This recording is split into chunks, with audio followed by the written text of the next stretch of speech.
జై శ్రీరామ్ అండి. ఎలా ఉన్నారు? ఈరోజు టాపిక్ ఏంటి అంటే, మనందరం నిజ జీవితంలో చూస్తుంటాం రాబరీలు, దొంగతనాలు, ఎవరు ఎలా దొంగతనాలు జరుగుతున్నాయి పేపర్లో చూస్తాం, టీవీలో చూస్తాం. కొంతమందికి అనుభవపూర్వకంగా జరిగిన ఇన్సిడెంట్లు ఉంటాయి. అలాంటిదే మీకు ఇవాళ ఒక వింతది, నాకు వరకు కొత్తగా అనిపించింది ఈ దొంగతనాలు మాత్రం. మీకు కూడా ఇలాంటివి ఏమైనా ఫేస్ చేస్తుంటే దయచేసి మనం తెలియపరిస్తే ఏంటంటే కొంతమంది ప్రజల్లో అవగాహన వస్తుంది. ఓహో, మనం ఇలా చేయకూడదు, తప్పు ఇలా చేయకూడదు, ఇంత జాగ్రత్త పడాలా, ఒక ఆడవాళ్ళు పేరెంటానికి పిలిచినా కూడా మనం ఇంత జాగ్రత్తగా ఉండాలా అనేది మనం ఈ వీడియో చూస్తే మనకు అర్థమవుతుంది. మా సిస్టరు భీమవరంలో ఉంటారు. వాళ్ళ సొంత పినత్త గారు, అత్తగారు, వాళ్ళ చెల్లెలు, ఆవిడ కూడా భీమవరంలోనే ఉంటారు, వాళ్ళ ఏరియాలోనే.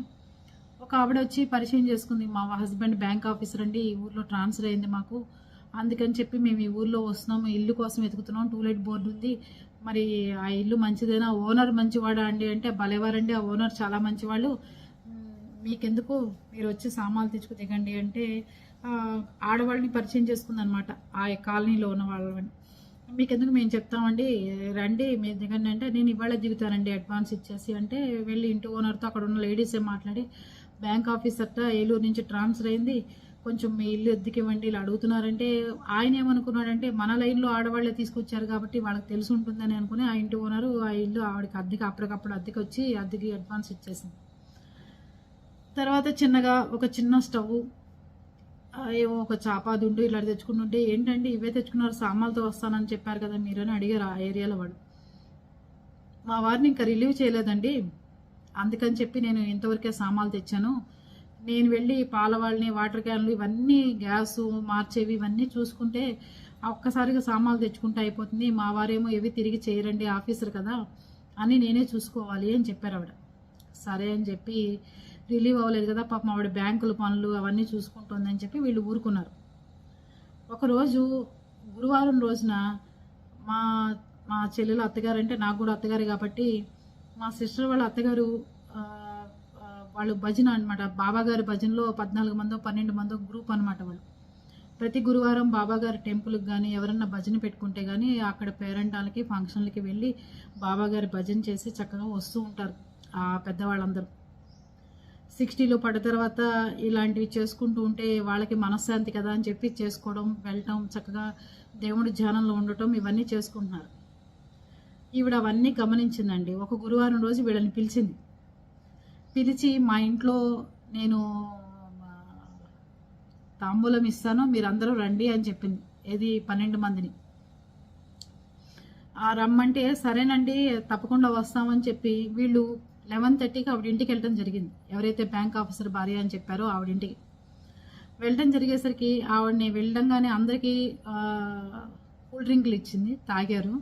దాని తర్వాత పూర్ణంపూర్లో ఏదో ప్రసాదం పెడితే చెప్పారట, బాబాగారి భజన అయ్యేంతవరకు మేము ఏది తినమండి, కనుక మాకు ఏది ముట్టుకోము, ఏది వద్దు అని చెప్పారట. లేదని చాలా బలవంతం ఒత్తిడి చేసింట. వాళ్ళు ఎవరు ఒప్పుకోకుండా, బాబాగారి భజన అయిన తర్వాత మీకు మళ్ళీ వస్తాం, మేము ఈ పేటలో వాళ్ళమే కదా, ఇబ్బంది ఏముందండి, మీరు ఇంకా 3-4 ఏళ్ళు ఉంటారు ట్రాన్స్ఫర్ అయ్యి వస్తుంటుంటే, అందుకని మళ్ళీ వస్తామండి, అంతేగాని మమ్మల్ని ఇబ్బంది పెట్టమాకండి అని చెప్పారు ఆవిడ. సరే అని అందరు వెళ్ళిపోయారు. మొన్నాడు ఫ్రైడే అయితే మా సిస్టర్ వాళ్ళ అత్తగారు ఎక్కడో ఫంక్షన్కి వెళ్ళొచ్చి నగలు గిగలు అన్నీ మెళ్ళో అన్నీ ఉండగా ఈవిడ చూసింది. ఎదురుకుండా ఇల్లు అనమాట, ఆపోజిట్ ఇల్లు. ఆవిడ చూసి ఏం చేశారు అంటే, మా ఇంటికి పేరెంటానికి రావాలండి, ఇవాళ నేను లక్ష్మీదేవి పూజ చేసుకున్నాను, మీరు రావాలి అది ఇదంటే, ఇంట్లో హస్బెండ్ అండ్ వైఫ్ ఉంటారు. వాళ్ళ అత్తగారు మా చెల్లెలికి ఫోన్ చేశారు, అనిత నువ్వు రా, ఆవిడ నిన్ను కూడా తీసుకుని రమ్మంది ఫంక్షన్కి, మీ కోడలను కూడా తీసుకురండి అని చెప్పింది ఆవిడ. మరీ ఫంక్షన్కి నువ్వు రట్రా, ఆ పండుగడంటే మా చెల్లెలు కొడుకు, వాడిని ఇంట్లో పెట్టేసి మావయ్య గారి దగ్గర మన ఇద్దరం కలిసి వెళ్ళొద్దాను రా అంటే, నా పని అవ్వలేదు అత్తయ్య గారు, మీరు వెళ్ళొచ్చేసేయండి అని చెప్పింది ఇది మా చెల్లెలు. చెప్పంగానే ఆవిడ లేదు ఆవిడ పెద్ద ఆవిడ అంత బలవంతం చేస్తుందంటే, లేదండి నాకు పని అవ్వలేదు, మీరు వెళ్ళరండి అని. సరే అయితే మావయ్య గారు చెప్పేసి నేను వెళ్ళేసి వస్తానని వెళ్ళారు. వెళ్ళిన ఆవిడ 4 అవుతుండగా వాళ్ళ మామగారు ఫోన్ చేశాడు, అనిత మా అత్తయ్య గారు రాలేదమ్మా, మీ ఇంటికి వచ్చిందా, అక్కడ ఉందా ఏమన్నా అని. రాకపోవడం ఏంటండి, ఎప్పుడో పేరెంటానికి వెళ్తే ఎక్కడికి వెళ్ళారంటే, ఎప్పుడో పొద్దున్న 11కి వెళ్ళిందమ్మా, ఇప్పుడు 4 అవుతుంది, ఇంతవరకు రాలేదు, నువ్వు కూడా వెళ్ళావా అంటే నన్ను రమ్మన్నారండి, నేను వెళ్ళడం కుదరలేదు, అందుకు నేను వెళ్ళలేదు అని చెప్పారు. లేదమ్మా అంటే ఇంకా వీళ్ళకి ఏదో డౌట్ వచ్చి మా మరిది గారికి మా చెల్లెలకి ఇంకా ఆ లైన్ అంతా ఈవిడ ఎవరింటికి పేరెంటానికి వెళ్ళింది ఏంటి అని ఎంక్వైరీలు చేస్తే మా ఇంటికి రాలేదంటే మా ఇంటికి రాలేదన్నారు.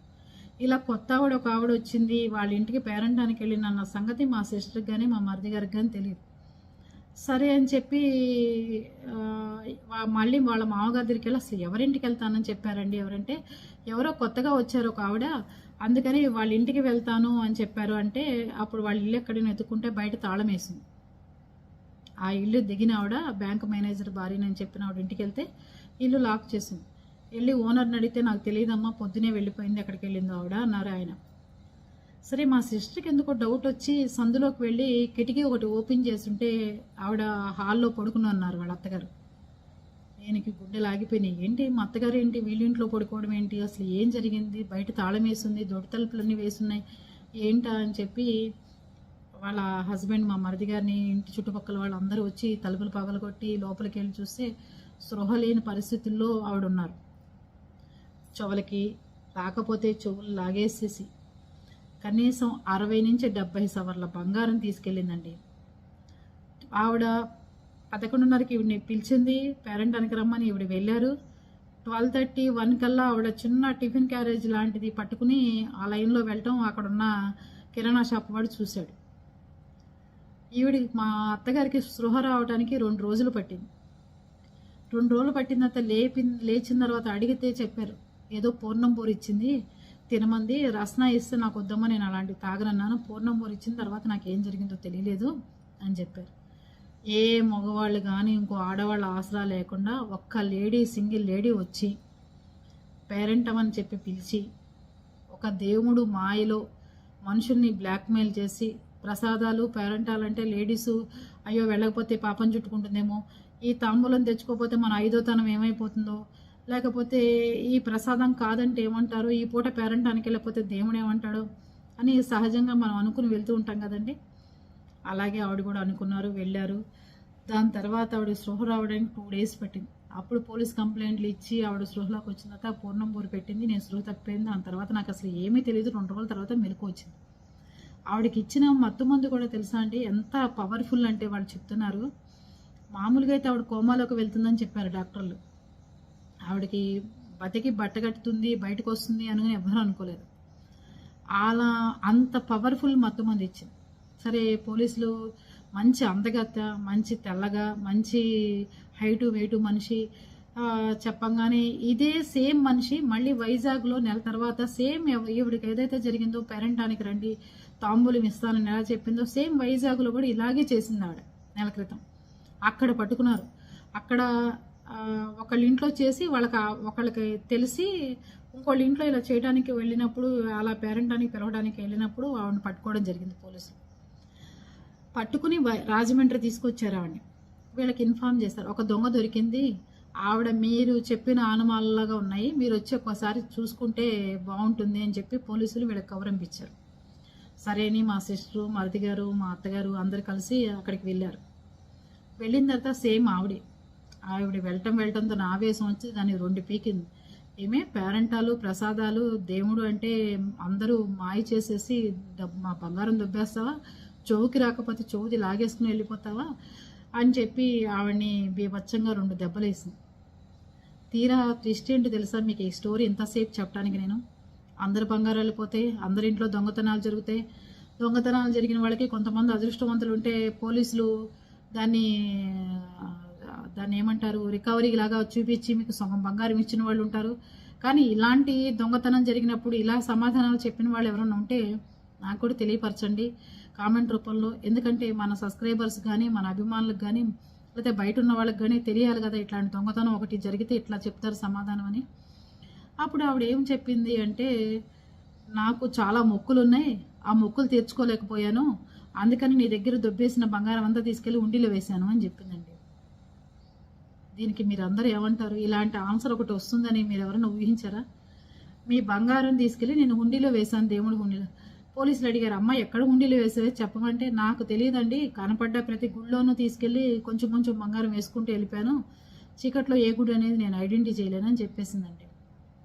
ఈ రోజు వరకు పోలీసులు ఆ సొమ్ముని రికవరీ చేయకపోగా ఆ కేసును ఆ రోజుతోనే క్లోజ్ చేసి వీళ్ళకి 70 సవర్లు 80 సవర్లు బంగారం ఎత్తుకుపోయి ఫోటోలతో సహా ఆధారాలతో సహా పబ్లిక్లో జనమందరి ముందు ఈవెంట్కి ఇంత మత్తు మంది ఇచ్చి పడుకోబెట్టి అంత రాబరీ చేసిన మనిషిని